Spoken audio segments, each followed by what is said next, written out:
One more time. We back again, family. We got a decent show tonight, man. We take hey look, man, we taking these calls. We going through this thing they call life. Talking to my wife and my daughter. They really getting me straight, man. They making me see some things I didn't want to see. They exposing me to myself. It's funny when you can't see you, right? So I know a lot of times, we have family members and friends, maybe coworkers, where everybody knows that this person is struggling in this area or having an issue with this thing or this person. So everybody knows it but them. And a lot of times that happens to us, and it's happening to me. So I guess I don't know what you call the direct opposite of an egomaniac, right? Because I try to downplay a lot of stuff that I do. Okay. So my family, they call me Secret Squirrel, right? Because they say I'm always, keep it to myself. I don't never talk, about what I do, what I'm going through, the things that's really going on, the meat and potatoes of my life, right? So because life comes in cycles and patterns, right? Life comes in cycles and patterns. And when you live long enough, you'll start to see the repetition. You'll start to see how things can come back and reinvent themselves and come back in a different way, but look very, very similar, right? So because life comes in cycles and patterns, it's been revealing itself to me through a lot of friends of mine, to the people that I deal with, to the people that coach and counsel me, to the people that I coach and counsel, to the people that I consult with, the people that consult with me. So I'm gonna start off on my story, right? So I'm gonna kill this secret squirrel. I'm gonna kill this secret squirrel just today, right? Because it's gonna take some time, y'all. Y'all got to give me a minute. I ain't all the way there. I ain't grown up like that yet, right? Okay, so my story starts from Detroit, Michigan, on the east side, right? No, so I'm sorry, on the west side of Detroit. When I was a little boy, when I can remember, I remember far back as like maybe 4, 5 years old. So back in Detroit, I moved 17 times in 19 years. I moved 17 times in 19 years. I went to 2 elementary schools. I went to 3 middle schools. I went to 4 high schools. Okay. So I moved around a lot. So now I'm thinking I'm a young guy, right? I'm a kid. So I'm not paying attention to the world. So I'm assuming that the adults know this stuff is going on, right? But they didn't know. So now I found this out later on in my life, maybe late 30s, early 40s. So moving around to these different schools, that's really pretty much how the Clipperdome Chronicles started, meaning I never met a stranger. I didn't stay in a place long enough to make friends to where, it was lifelong lasting. So I know a lot of people, but I don't really have really, really close friends. Not a lot of them, because I do have some. A shout out to my man Barack. Yeah, my man. That was my first friend over on the west side on Archdale, my man. B. Paris. I ain't gonna put his name all the way out there. Uh, so like that was my first friend that I can recall. I was about 6, 7 years old, and I was going to Edison Elementary School, and then me and him went to Vital Middle School after that. So after I moved from there. I left Vital Middle School, and I went to Cleveland Middle School. So when I left Cleveland Middle School. No, so I went to Cerveny after VTOL. So then after I got from Cerveny, I went to Cerveny, then VTOL, then I went to Cleveland. So when I graduated from Cleveland, then I went to my freshman year. I did at Cooley High School. I did Cooley on the west side, and we moved again. Of course, when we did that one. So I went to Cooley for a year. Then when I left Cooley, then I did my sophomore year at MLK at Martin Luther King High School over off of Jefferson, Lafayette area of downtown Detroit. So after I left my 10th grade year, I went to Osborne. I did my junior year over at Osborne. That's over on Hoover and 7 Mile. So then when I was at so during this time, I got my first job at 13, right? So I had an addiction. I was addicted to video games. So my mother said, well, look, you ain't gonna keep spending my $5, because back in the, like 79s, that was a lot of money, giving the kid $5 every day. That, that could get a little cumbersome, right? A little financially taxing. Okay. So when I was 13, I started going in there. My man name was Joe. So he, gave me a little job. I'm wiping off the video games. So he give me, free games, right? So I didn't have to get money from my mom's. So that's when I started working. So I had a job from the time I was 13 up until currently today. Okay. So after I was 13, then I moved. We moved again, and I went started working at McDonald's. I was that's when I was downtown at MLK. I worked off Jefferson at the McDonald's over there. So then after that, my junior year, I had a job at an auto mechanic shop, a repair shop. It was Brothers Auto. That's where I learned how to like lightly work on cars, and I found out that I wasn't a mechanic because I wasn't finna bust up my hands, and that was hard work. So I found out that being a mechanic wasn't me, right? But I worked over there every day. But it was a rich experience. So when I turned that kept me from becoming what I say. That stunted my growth and in my youth because I was paying rent at 17. I was paying insurance on my car at 17. So a lot of the things that I was doing, I didn't get to go to my cousin's basketball games, after school because I had to go to work as soon as I got out of class because I had to, take care of my car and I had to pay rent. So, but that made me responsible. So thanks, Mom. Good looking out. I appreciate it. It was hard then, but thank you. Thanks 100 million. Thank you. I appreciate it. So then after my junior year, I did my senior year. I moved up to Lansing, Everett. Okay. So I did my senior year up in Lansing and I came home almost every other weekend or every weekend because I had my own car. But then, so I didn't work my senior year. I did not work. So that the summer of my senior year, my grandfather came to me and he said, "Hey, grandson," he said, "You want to go to Alabama A&M?" I said, What is that?" Now I don't know what that is. I don't know nothing about it, right? I wasn't like really the academic. I wasn't really the guy who was cut out for college. That wasn't me, right? So when he asked me, I said, "Well, I ain't got nothing else to do." So that was the thing to do back then. So okay, let's go. Granddad went on ahead, took me over here on 6 Mile. I met with this guy named Mr. Green. So with Mr. Green, we went down there. He signed me up, sent off the application. I guess we gave him the money and whatnot, and he did that. So I was working for Coca-Cola at this particular time in my senior year. So that summer, before I went to school, we used to shove boxes. Remember the little crates? Coca-Cola used to come in little small plastic crates, y'all, right? So we used to take them crates and we were shoving them into this machine, like how they do the trees. It's like you shove the trees in there and it turn it into like wood chips and whatnot. So that's what it did with these crates.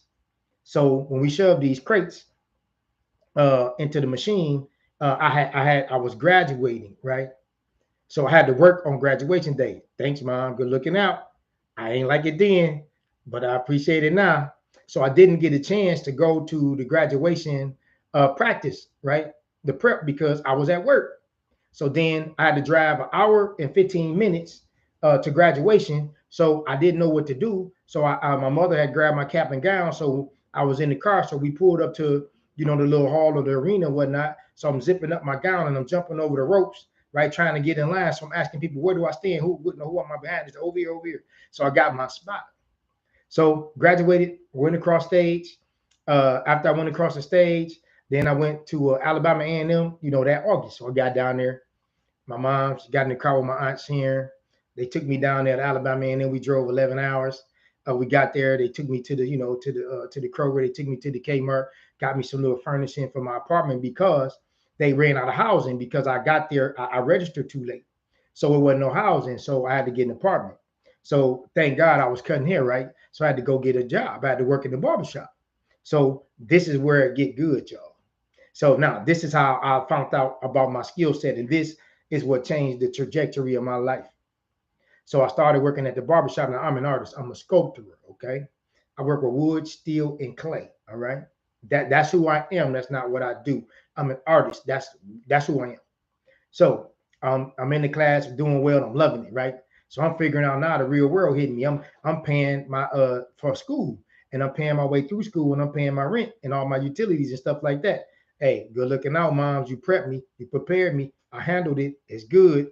So now again, I'm feeling though now that my youth is being stunted because I'm going to work every day after I go to class. So, everybody, they going to the Freaknik, they hanging out, they going to Birmingham, Montgomery, they going to TSU, they hanging out, they going to the parties. People pledge and they doing the frat sorority thing. I can't go because, it's a weekend business. So on the weekend, I got to be in that barbershop, right? So I'm in the shop, I'm doing my thing. I'm meeting people. So this is how the Clipperdome Chronicles start coming. I'm seeing life come in cycles and patterns. I'm seeing men have the same consistent problem. Like a lot of men was Redstone Arsenal was in Huntsville, Alabama. So Redstone Arsenal was, of course, that's what the military is. So these cats from all walks of life, all different places around the country, right? So I'm meeting all different kind of people with the same common problem, moving in the cycle, moving in the pattern, in that cycle. So did that my junior year. Me and my boy, we got a little condo. Money was good, right? So now I'm stacking, right? So I'm like, look, hey, I'm working part time and I'm going to school and I'm making good money. We talking about 1990, 91, right? So now I'm doing about 500 part time, right? Now understand, y'all. I know I'm dating myself, but 500 back then, that you was all right. Part time, you all right. So I left college. I said, listen, I said, man, I can do better than being a commercial artist, because that was what my degree would have been in. So I can go out here and I can cut hair and I can do better for myself. Open me up a barbershop. So I left my junior year. So I'm driving home, y'all. I'm like, okay, what I'm gonna tell my family, right? I'm like, look, you dropping out of school. Now understand, I don't know what's coming. I'm gonna tell y'all what's up and how it worked out. But I'm telling you, I didn't know I was finna do these things that I did. So I'm driving home and I'm like, look, man, this finna be a problem. Like they finna ride you like a cheap horse, right? Because look, you ain't finna get no love from your family. They ain't going, right? So I pull up, I get home. They're like, what you doing? I was like, I ain't going back. Blah blah blah. I'm finna open me up a barbershop. So it was a spot over on 6 Mile, over by my auntie's house. One of my cousin's friends had a shop over there.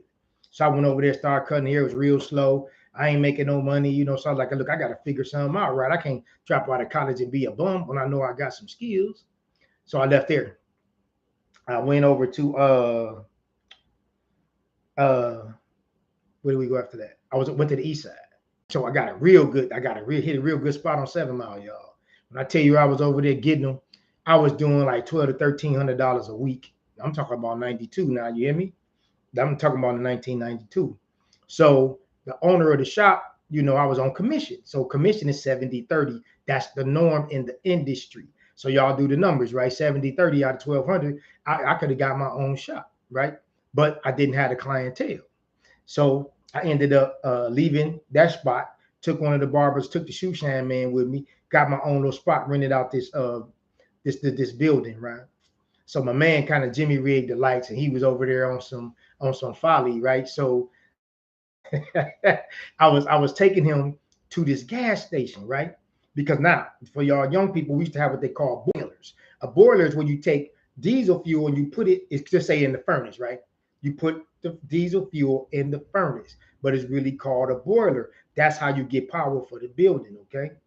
So I'm taking this dude here to put this diesel fuel in this boiler, and I'm a young cat, right? So I'm figuring something is wrong. So we go about a month and a half, and I got these other people riding with me. They trusted me to make this work, right? So when somebody knocked on the door one morning, and it was the owner of the building. So he said, hey, is Curtis here? I said, no. Nah. So ain't no Curtis here. He said, yeah. He said, it's a Curtis here. Curtis leasing this building, and he ain't paying me my money. I said, oh. I said, well, the guy that leasing it is, right? This dude, right? So when I said, he was like, no, it's Curtis. I said, oh, cool. Okay, well, I don't know him. So my man came back. I told him what it was. And he would, of course he was embarrassed, but he really didn't care. He's still doing his thing. He still wanted me to pay that money. So I was like, no, I can't do it now. Remember, I'm taking this guy to the gas station to get this diesel fuel. And I remember that, right? Right across the street from the gas station, right, was the barbershop with the Clipperdome. It's an empty building. So I didn't know what it was. I'm just pulling up, seeing this empty building with no thing, right? So I'm over here, and my daughter was on the way. So I bought my first house at 22. years old. Okay, because when I left college, remember I was good, had some money in my pocket, bought a house. That's when I ran into my ex-wife, but that then that was my wife. So my oldest daughter was born. Iman was on the way. So I'm trying to figure out. I'm over here with this dude. He Jimmy rigging the lights. He got people knocking on the door talking about we finna get evicted, right? So now I'm saying to myself, yo, I'm like, this ain't gonna work out. I got a baby on the way, man. So I wasn't licensed. All right. So now I had to go back to school. So I went back to school. I went to school, went to the Michigan Barber School. Okay. So now my daughter is on the way. So when I went back to the barber school, I had an accelerated program.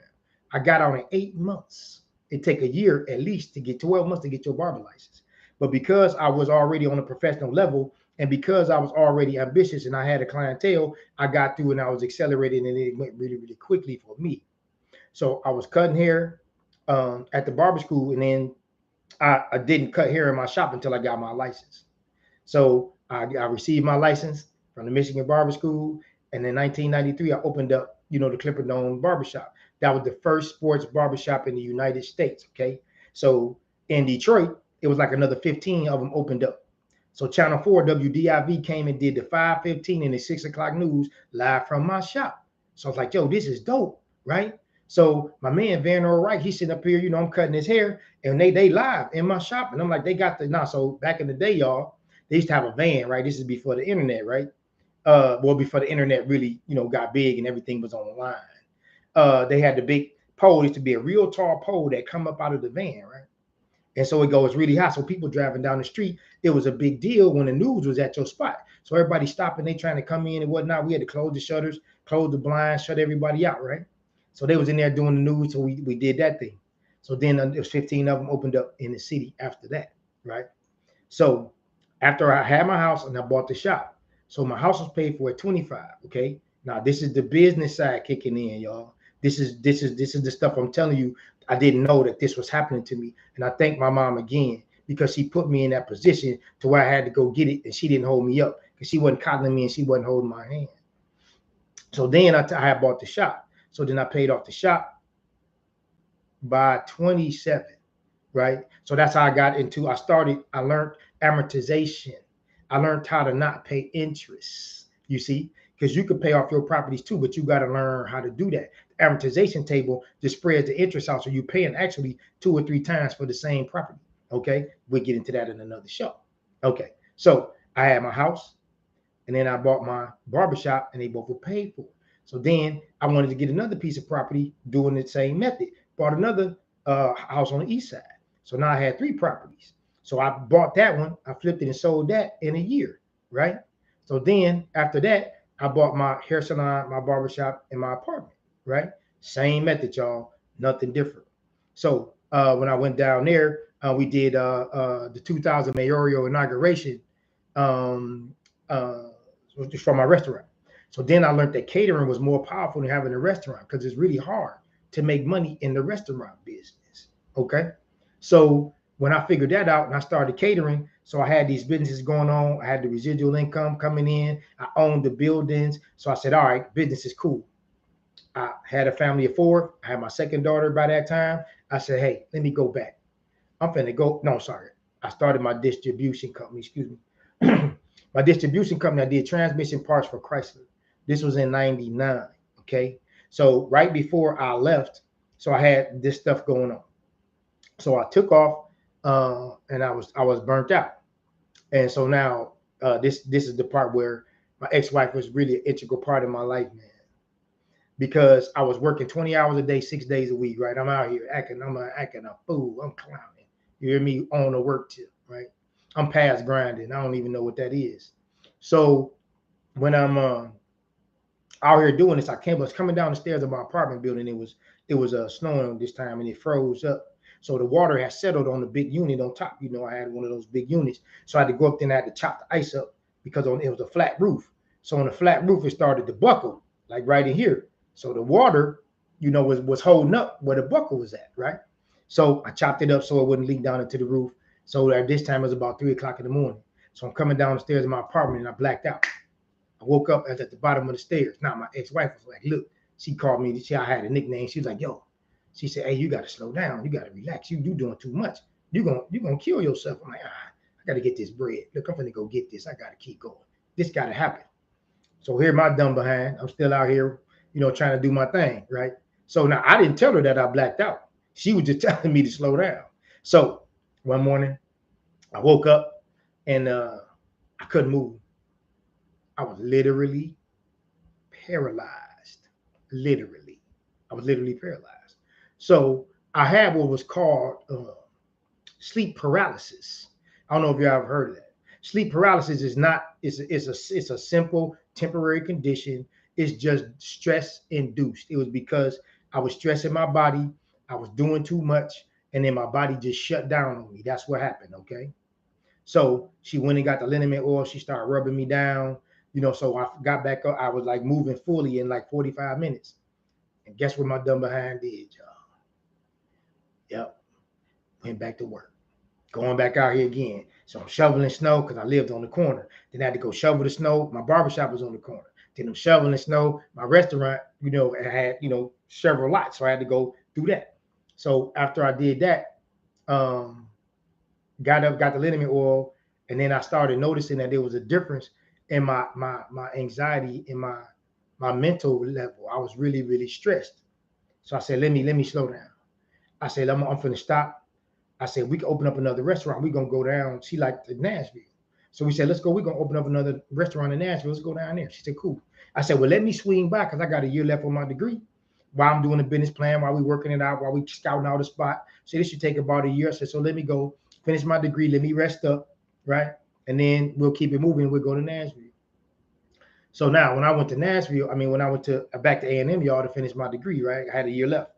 So because I was gone for like 15 years, I was gone so long, they were like, hey, they said, you've been gone too long, you lost some credits.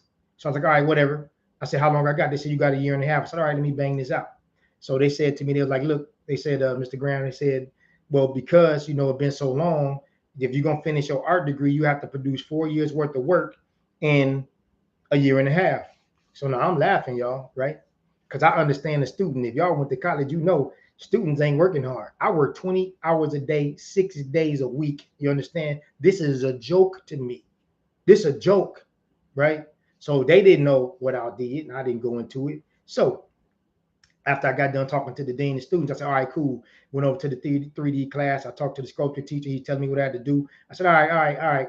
So he's like, are you sure you can do this? Man, I banged out 4 pieces in the first week. 4. It take a month to do one. I banged out 4 in the first week, but I was up all day long. This is who I am. I was loving this, right? I'm loving it, right? Okay, so we had the teachers, the faculty and staff. They have a show every year, so it's like 6 to 7 of them. So what you do when you come to the art gallery, you sign in, right?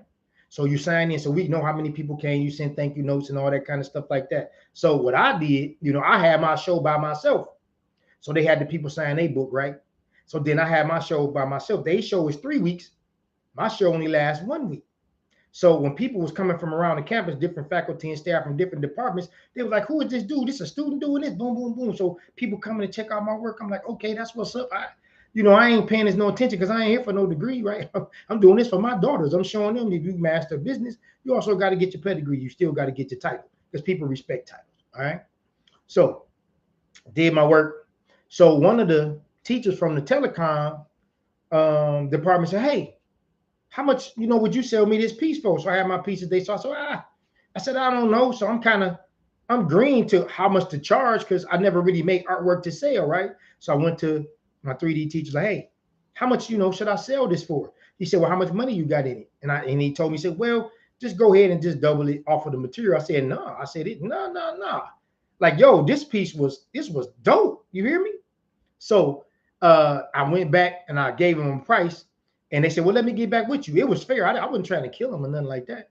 So this one particular piece, after I told Doc, I was selling it, it came up missing. Yeah, right? So my piece came up missing. So it was only 3 keys. The janitor had a key, the dean had a key, and my 3D teacher had a key. But that piece came up missing. Now, it's only one of these in the world. This is not a piece that you're going to see and say, oh, maybe that's it. you're going to know hands down, proof positive for sure. This is it. This is my piece. So my boy came through. He shot it, put it on DVD, right? So I had my whole show on DVD, but this one particular piece that was missing, that was kind of weird, right? So, all right, of course I'm hot, but you gotta let that go. Let it go. Come back. Now Dr. Carney was the head of the music department. Now, the art building is like one big building, but he got his part. He controls that. Dr. Carney controlled the music department. So he said, hey, he typed me out a letter. He said, Mr. Graham, would you come down to my office? I want you to do a sculpture piece. I want to commission you, blah, blah, blah, blah, blah. So I got this in writing. I just found this letter the other day. This is one of the things that prompted me to do this video, because my wife and my daughter were saying, look, you got to stop acting crazy, man. You got to start talking about this stuff. I said, all right, cool. So Dr. Carney was like, yo, we want to pay you. So my dumb behind, I go back to the art department. I'm asking faculty and staff, not knowing, I remember they hating now because my show was 1 week and I had more people come and see my show from around campus. They had never had that before. And I'm a student and they are professionals. Their degree, they got PhDs, all that. So when that happened, I went back to him. I said, hey, I said, Doc Carney wanted me to put a sculpture piece in front of the music department. So I'm coming out of respect, right? I need their help. Let's get together. Let's collab. Let's see what we can do. They stopped speaking to me, man. They was like, you a student. You ain't got them kind of skills. You not prepared or capable to put something together like that. And I understand, y'all, this is very, very detailed and complicated. Now, you pouring bronze, this is going to be serious work, okay?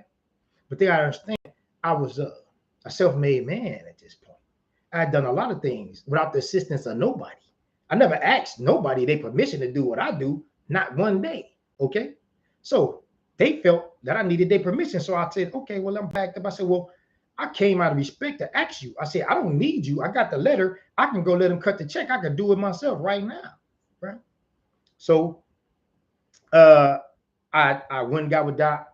It was like time to go. I was like, look, I'm about to leave.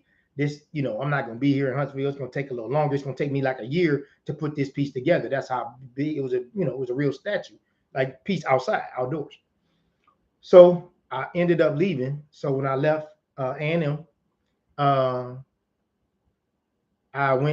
came back to, before I left A&M, that's when we got hit in Detroit. Okay.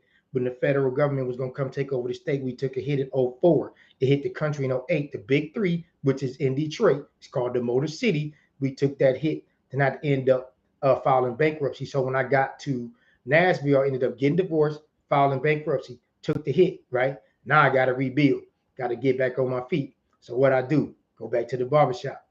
I went back to the barbershop, went back in there, started doing my thing. So that's when the Clipper Dome Chronicles started. In 2009, I started doing the research. I started interviewing men and women. I started holding forums. I talked to women with only blue collar workers, only bachelor's degrees, women with only masters, women with only PhDs, and men just alike, right?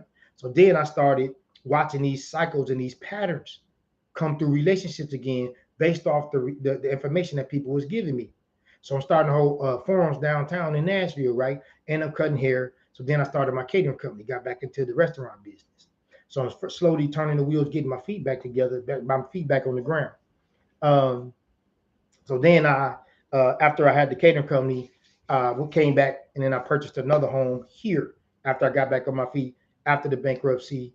Then, we just up here, me and my daughters, we were here. Then that's when I ran into my wife, my current wife. So, we started dating, of course, and she moved from Huntsville. She came here to Nashville. And so that's where we are at right now, currently today. So I was just saying how life, it comes in cycles and patterns. It's kind of weird how, one day I'm in college and I'm broke and I don't know what to do. Then I go back to college for the second time and I'm established and I'm well off. And then I come back, to Nashville and I hit the bankruptcy and I go broke. And then I get back on my feet. Now we probably going to be going back to Huntsville real soon, right? So that's the cycle and the pattern of life I'm talking about. But it's leading us back to the Clipper Dome Chronicles while we hear these relationships, man. Like the people that call me, the people that I counsel, the people that counsel me, it's just a cycle and it's a pattern. But I'm saying this so maybe my family can hear this and they call me Secret Squirrel and understand that's not my pattern and that's not my cycle. That's just what it was, because every year I thought it's going to get better, it's going to get better. But hindsight now, we can use that as 2020, of course. So I just want to put this story out here. That was to a variety of different people, okay? And I left some stuff out of that, man, because I never told my story live, but that's just a brief part of it. I'm gonna say the biggest portions is what I just told you, and there was some more businesses in there, but they were short lived and not as much of an integral part of my life. So I hope that y'all like that one, and it's called "This Is My Life" or "This Is Your Life." So we want y'all to take this. We want you to test this. We want you to try this. Take it to the barbershop or take it to the hair salon. Take it to the job or take it to the church. Remember, you don't have to like it, believe it, or understand it. Sometimes you just have to respect it. This is the Clipper Dome Chronicles. Thank you.